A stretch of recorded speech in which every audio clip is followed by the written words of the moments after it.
In this Bible lesson, I want to cover Genesis chapter 6, verse 3.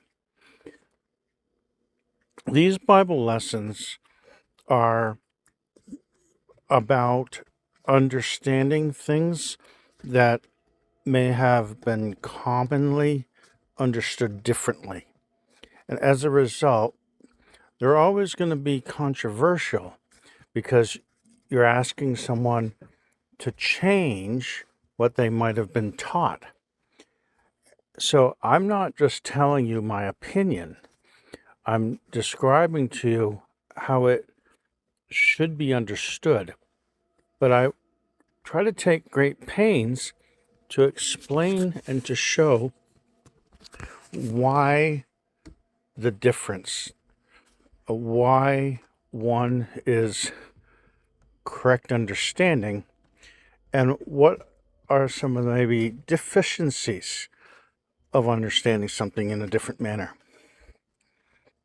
Now, the overall reason for a lot of these things is not just for the sake of it. They affect other understanding. It's simply, and I like to use the analogy of putting the wrong piece of the puzzle in a puzzle spot. We all know what that's going to do. You're going to have trouble when you come to the correct piece in your hand.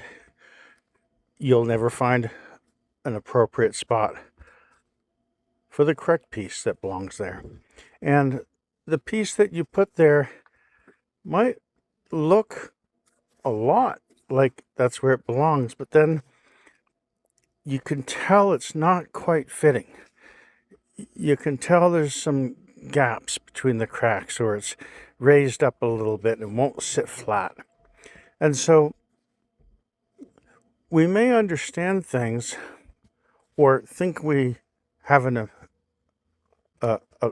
answer for something, but in our heart of hearts, we know it's just there temporarily, hoping that someday, a better answer comes along.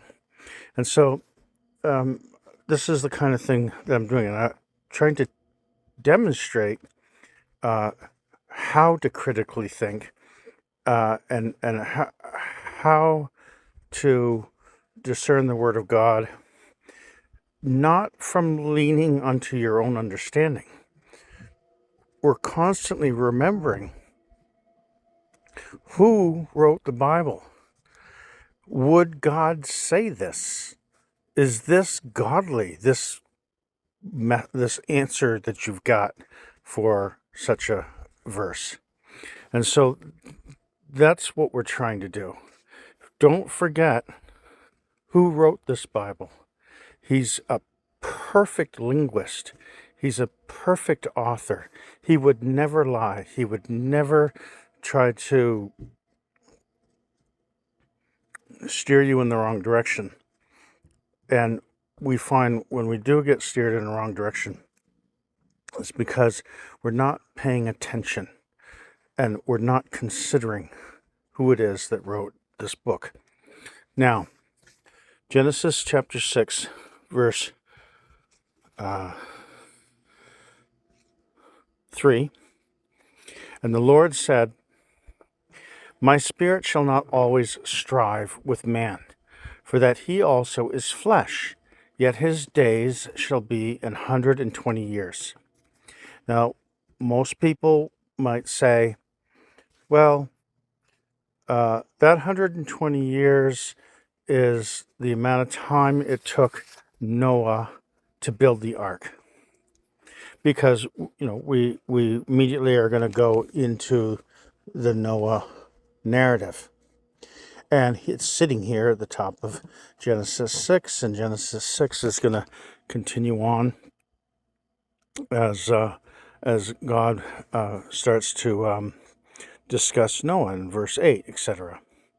Now, other people might say, well,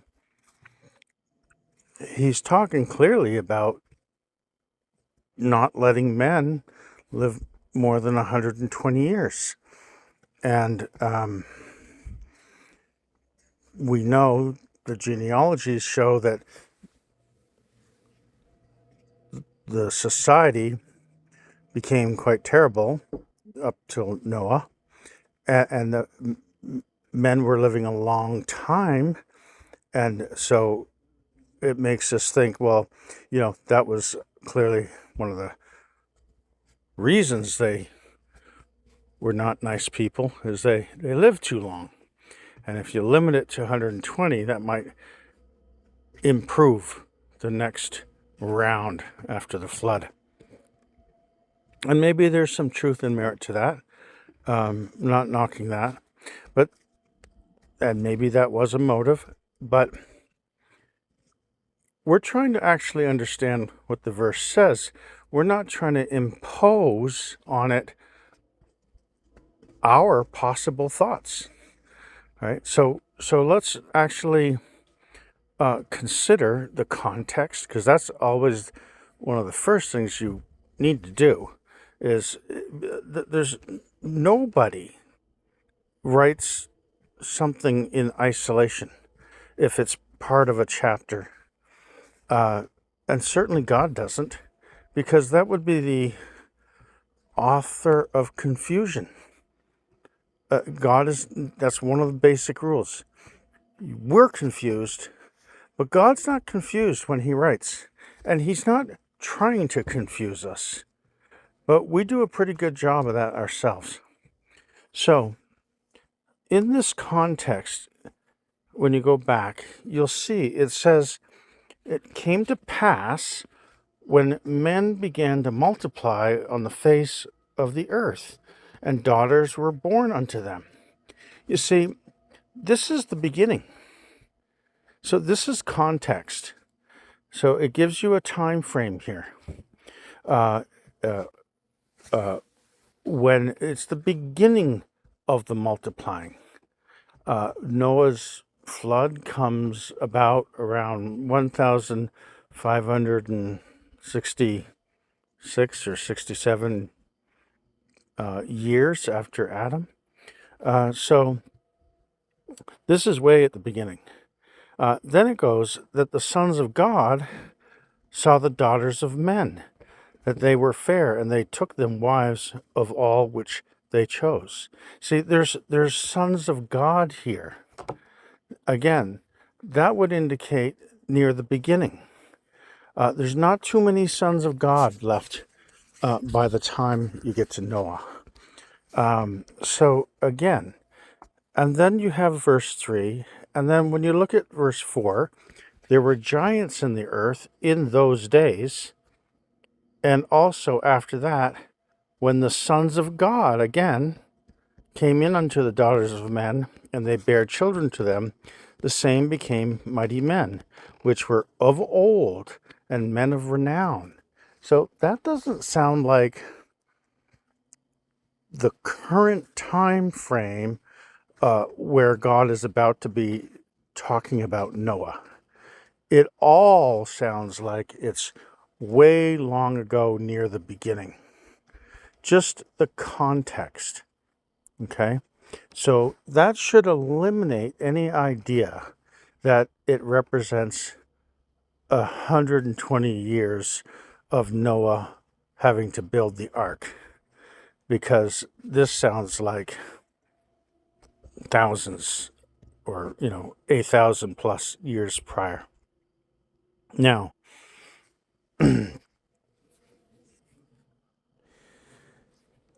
let's address the idea where when you read it, it's literally saying an individual man isn't going to live beyond 120 years old. Here we have the example of Moses. Now, Moses died when he was 120 years old. And he's one of the first on record since Genesis 1 that it seems to say actually died on that marker. Now we know his brother Aaron had died very shortly before him at 123. Now here we have Aaron was 123 years old. So what would it say about God who uses such strong language like, I will not strive with man, singular, more than 120 years. And then,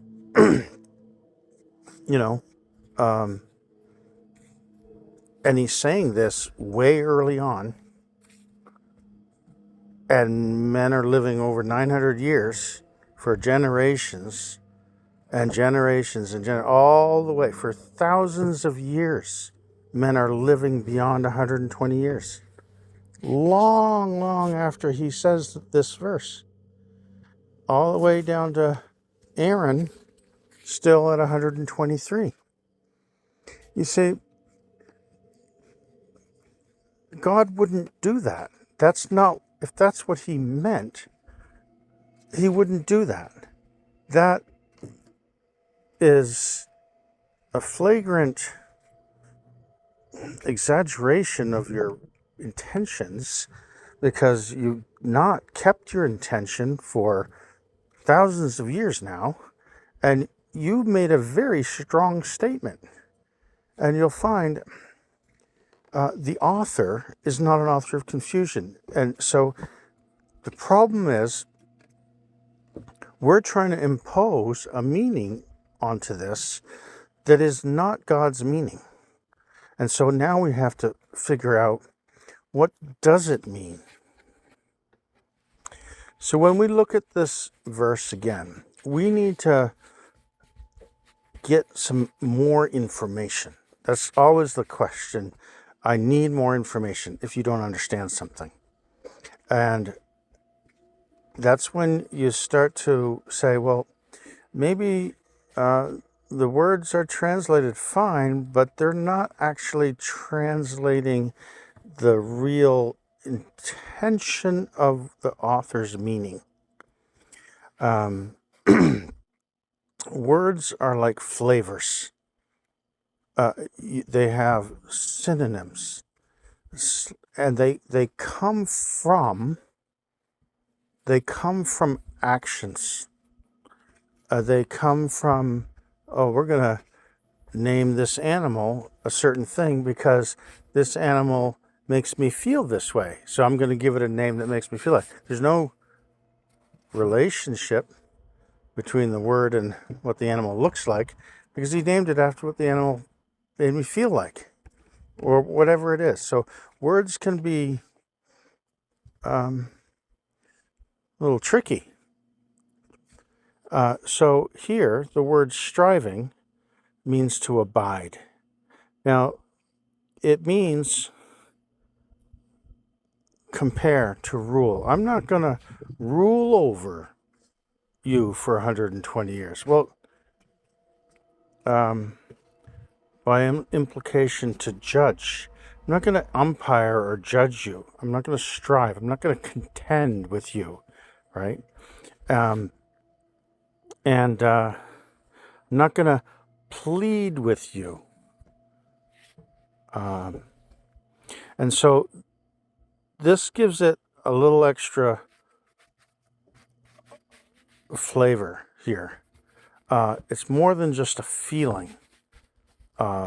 It's more like I have a responsibility over you, like as a judge. I'm dealing with you, right? But there's a limit of time in which I want to deal with you. Now, those are not the kinds of ideas that you generally would apply to a single person. And when you look at the word man, again, you need more information. It's this Adam, it means Adam, right? And we know that Adam is a name that means mankind. Not just the singular, but we are Adam. We are the ruddy mankind, and the red, okay? And so that's really important. Now when you look at it and you say, I'll not always judge over mankind, because he also is flesh. Mankind is all flesh, and his days shall be 120 years. Okay, we're not finished. There's still some questions here. And if we were to look at some alternate translations, you'll see that my spirit shall not always strive. His days shall be 120 years. His days shall be 120 years. He is mortal. His days shall be 120 years. Now this one, CE, they put it, they will live 120 years. So now it's not just a singular, it's they is plural, more in the sense of mankind. This one, no one will live more than 120 years. So now that's exactly what we don't think it means. It's not referring to a single individual, because if that's the case, God says it really early on, but it doesn't happen for thousands of years. And in fact, to add to that, there are people still that occasionally will live beyond 120 years. So effectively, his words have never come true if you're trying to make that case. His days shall be 120. Again, it's a little more general. And so on. So now we want to know, what's 120 years? What's a year? So when you look at a year and you look at its possible meanings, you'll see Shana. That's at its basic core, it's a revolution of time. And it's Shana, to repeat, something that repeats, right? So now we're talking about 120 revolutions that repeat, and duplication, okay? So man, you can say, has 120 revolutions around the sun. That's what a year is, 120 revolutions. But it's also, in a general sense, of repeating, that you do again. And so it's not just the single years that are repeating, it's the 120 contains something that's repeating. 120 repetitions. 120 repetitions. Not necessarily a single year. Is there anything else in the Bible that's related to time that repeats? Okay. So here we are in Leviticus 25, verse 11. And it says, a jubilee shall that 50th year be unto you. So the jubilee is called a yobel. So the 50th year has its own name. It's like the yobel. And so the Word of God has another name for a repetition of a package of years. It's the 50th year, or then it's the second 50th year when you get to 100, or it's the third Yobel when you get to 150. So now you're counting Yobels. And so we come to understand that it's possible that this idea of year, which we understood to mean a repetition, just a division of time, right, is a division, a Yobel division, right? And so you would read it 120 Yobel, 120, the Yobel year. So the Yobel year is the 50th year. The actual 50th year is given that name, right? So now you have 120 Yobel years. And when you multiply 120 times 50, you get 6,000 years. And so we know that after the fifth day, God says, let's make man. But when he says to make man, he says, let's give him dominion. God blessed them, and he said, be fruitful, multiply, have dominion over the fish of the sea, fowl of the air, and every living thing that moveth on it. So, and again in verse 26, fish of the sea, fish, sea, the sea and the things that are in the sea, over the air and the things, the fowl that fly in the air, and over the cattle, right, and the earth, and everything else that creeps upon the earth. So him being created on the sixth day prophetically means that there's going to be a 6,000th year, after which God rests. So on the seventh day, God ends its work, and he rests on the seventh day. And back to verse 31 in chapter 1, God says he's looking backwards now. He's at the end of the sixth day. Man has been created, and now he's looking backwards. Everything that he had made.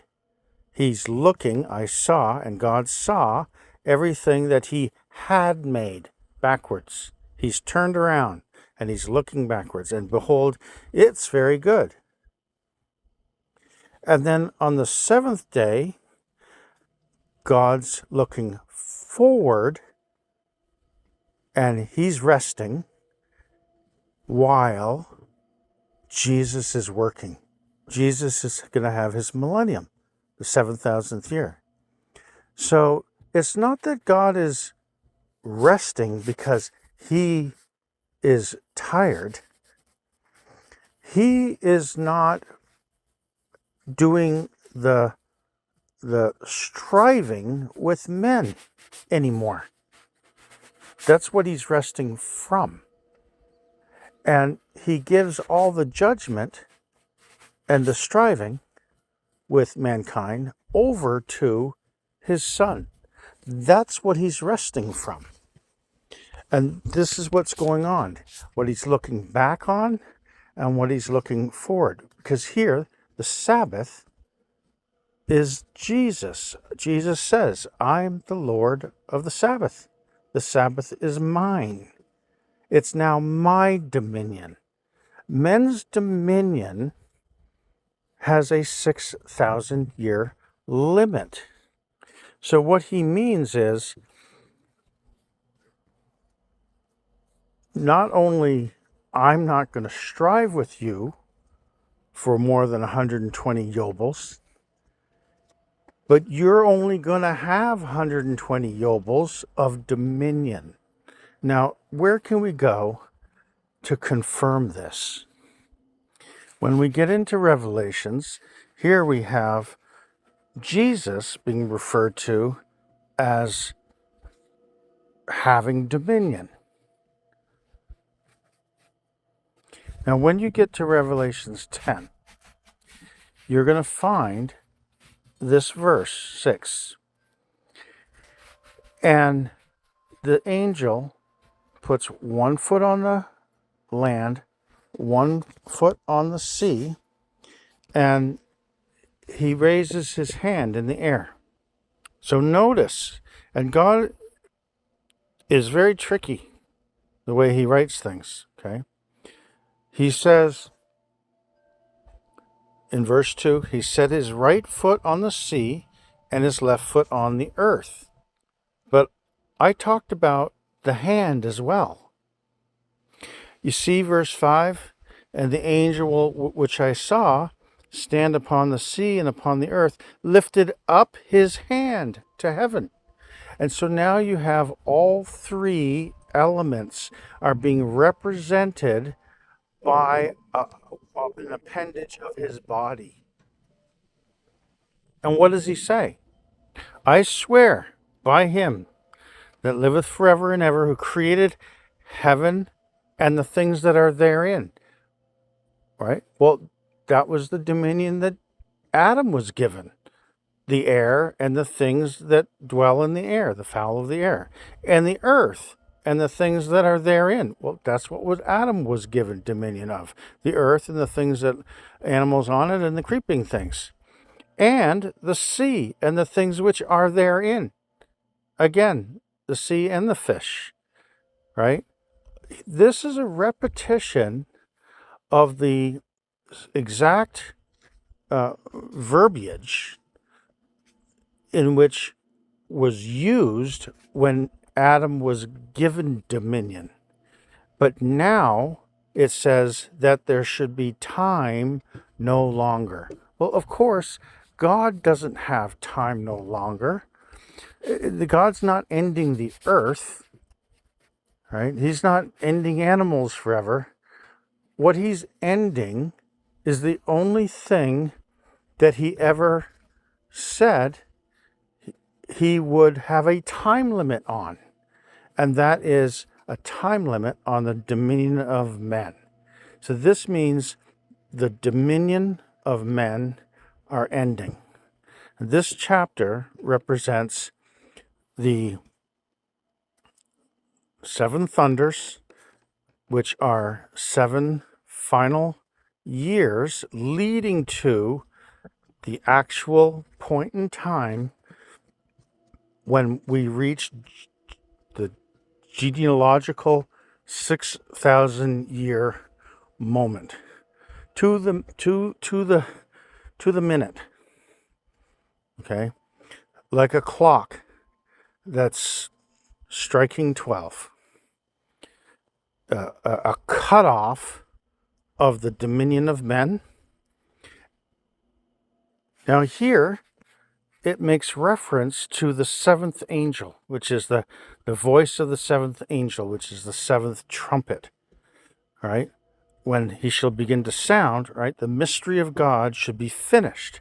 Well, what happens on the 7th trumpet is the return of Jesus to destroy the Gogian invasion, right? It actually says, when the 7th angel sounds, right? So chapter 10 is making reference to chapter 11.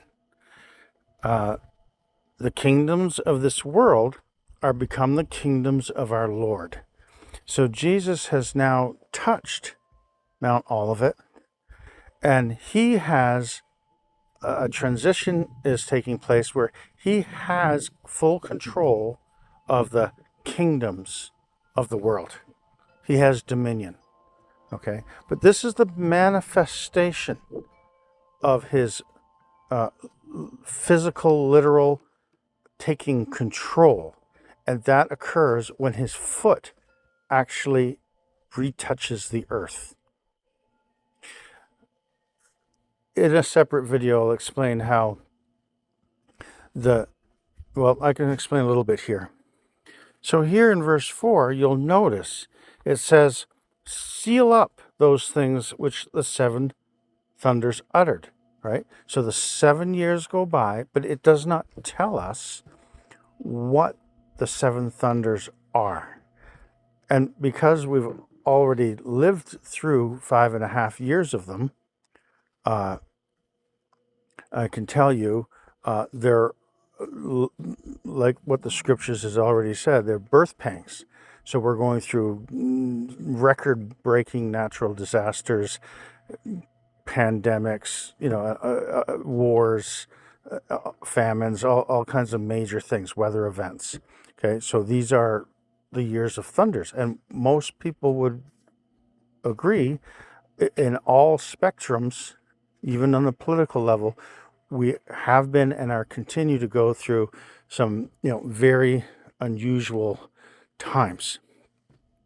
So I want you to notice, first of all, that we had to go from 10 to 11, but the seven trumpets begin chapter 8.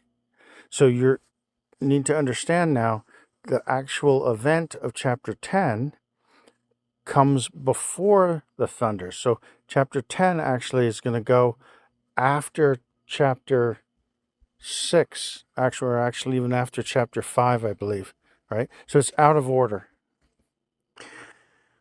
Okay, so up through chapter 3, you have introduction, chapter 1, 2 and 3, you have the churches. 4 is a description of our solar system and our galaxy, and introducing these sort of characters that John sees in heaven. Okay, then chapter 5 is who's worthy to open the seals. It's just devoted to the opening of the seals, and then the seals actually start opening in chapter 6. And then chapter 7 is the different kind of sealing, the sealing of God's name on the foreheads, so that the saints, the people living, are protected from the tribulations, so don't get harmed by the tribulations, right? And then chapter 8 starts the 7 trumpets, the first angel sounds in verse 7. So the beginning of chapter 8. So now we know if chapter 10 is referencing the 7th trumpet, right, then 10 is happening before, after chapter 4, actually, right? So, because this is about the seals. So chapter 10 comes after chapter 4, right?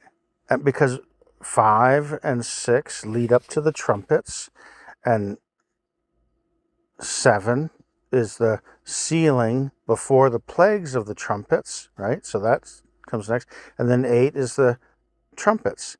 So by the time you get to 8, you have the 7th seal, right? And so if you have the 7th seal removed, you can now open the book and you can now read it, and it means you can understand it. We're reading it, but mankind's reading it for 2,000 years, but they're not understanding it, because you have to have the knowledge of the celestial signs in order to understand Revelations, because it's got 9 or so celestial signs in it. And you can't understand Revelations if you've taken a few pieces of the puzzle, or a bunch of significant ones, and dropped them on the floor, and they're no longer on the table. So you're never going to finish this puzzle to see what it looks like, okay? And that's what having a seal still wrapped on the scroll means. If you can't open it, you can't read it. And if you can't read it, you can't understand it. So those seals are telling you there's a time in which it's fully unsealed and capable of being understood fully. I understand it for the most part, but there are several elements I have not been able to settle on yet, and they will come, as everything else has. However, God can always make anyone he wants to understand anything he wants them to understand when he wants them to. Okay? He's not bound by these seals. He never bound himself by these seals. But unless it's God-given, you're not going to figure it out. That's what the seals mean. So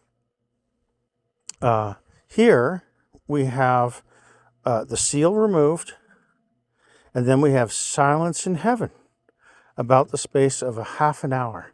Now, a lot of interpretations put this back in 300 AD, and they call it 15 years, and it's extremely obtuse discernment.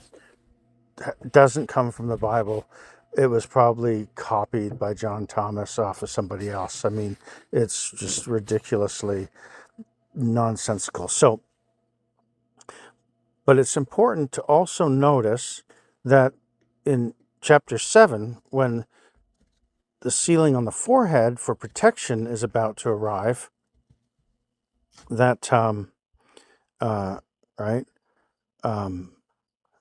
that the four angels have to hold back the winds, and they can't blow where? Earth and the sea or the trees, and the trees it represents the wind. Okay, the trees won't blow in the wind, so the air, right? Earth, sea, and air. And if there's no wind blowing, that's going to create silence. No waves, no trees moving, stillness, right? So you have the makings of silence on the earth, and in chapter 8 you have half an hour of silence in the heaven. Okay, now these two silences are happening at the same time. They're not two separate silences. It's one silence, because all that's happening is a silence. The name of God takes 30 minutes for the name of God to be put on people's foreheads, and that, whether that's literal or in a sense figurative, it doesn't really matter to me one way or another. The point of it is to generate protection. I mean, it's important, and it does have an understanding, but I don't need to get into that right now. I have a pretty good idea what that means. But so you have, so what's going on here?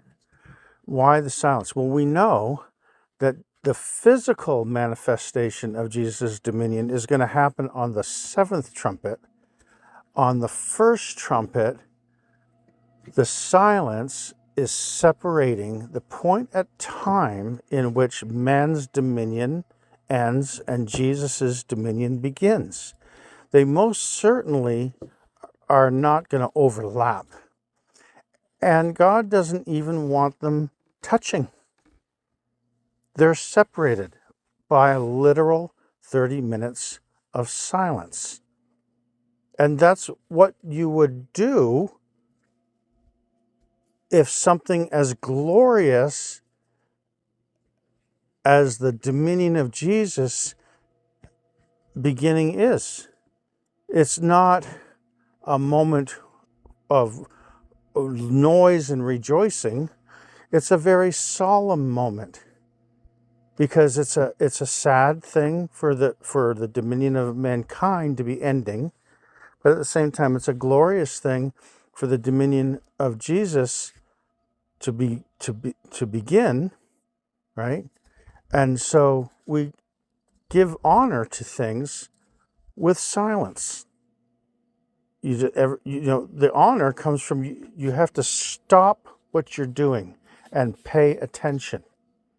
And so imagine if there's complete silence in heaven and complete silence in earth at the same time for a literal 30 minutes. you're capturing the attention of every single creature in the air, on the land, and in the sea. Every single thing. They may not understand what the silence means, but everything is going to stop in its tracks because the dominion of Jesus is about to begin. And so this is a hugely momentous moment. The actual day of the first new moon, which is the first trumpet, where they sound the silver trumpets on new moons, is April the 7th of 2027. Now, the mark of the beast, if it has anything to do with the Catholic Lent, where they put the ashes on your forehead and on your hand, which is exactly what it says is the mark of the beast. And that's what they do. And they do it every year. Well, that's going to happen beginning March 15 that year of 2027. And it goes for 40 days to the Friday just after the Passover. What the Passover is like April 21. And the full moon is going to be on equinox. That's when they traditionally would celebrate Easter. And so you're going to have a full moon on, I think it's March 23rd. And that's interesting as well. But what's going on is there's a leap year because the full moon, the year is due for a correction. 2028 is due for a correction in the Hebrew calendar. And so hopefully that all makes sense, that the Genesis 6, God will no longer reach a time when he no longer will strive with mankind, represents 6,000 years of the dominion of men. And here we have in Revelations a verse that says, there will be time no longer, in chapter 10 of Revelation. So where the way you, by understanding the one verse, now clearly, now you understand something in Revelations. And this is the way it works. Because you put the correct puzzle piece into Genesis 6, you now can see clearly to put the correct puzzle piece into Revelations 10. You know that Revelations 10, there shall be time no longer, what it is referring to, right? And so now you can lay that down on the timeline of Jesus's life, because all the appointed times, full moon, new moon, etc., and the signs are just the line, the timeline of Jesus, of all the major events in his life, all prophesied and then all coming true, right? And with the celestial signs, we get the timestamps that enable us to put these chapters into their correct order. You can't understand anything unless you put it in the right order. That's just common sense. And what do you do when you're trying to build a puzzle? The first thing you do is you get all the straight edges pieces and you put them all together in order. And then you take everything of a certain color and make a pile for that, and another color, or shapes, funny shapes or something. You organize it, put it in order, and then you can actually build it with some efficiency. And so that's the end of this story. Now you know how important it is to understand the significance of the dominion of men and the dominion of Jesus, exactly how long they are, so you know how to place this on the timeline. And what there's other things that we've been told is that Jesus could come anytime. Yes, you got to be ready. But no, it's not true. There's a very specific and fixed timeline. He cannot come at any time. He comes at the correctly ordained time. The reason you say any time is because you do not, if a person doesn't know, then they're going to know, for them it's any time. But if you know, it's not any time. It's exactly at a certain time that you can now know, right? And if you know the time, that's strength building, because you know a little bit more about how real God is. He's not some figment of the imagination of mankind that invented religion for whatever reasons. Okay? That's not, that folklore is wrong. God's word is way too magnificent to ever have been written by a single man, let alone the umpteen writers of the book of the Bible. So I hope this has been helpful. Visit Lamp's Full Understandings. There's at least 50 other videos there that get you on track with learning all about the celestial ordained timeline of Jesus's life that is necessary to understand the prophecies and Revelation and be fully aware with eyes open and hearts full of joy and lamps full of oil for the day that is most certainly around the corner.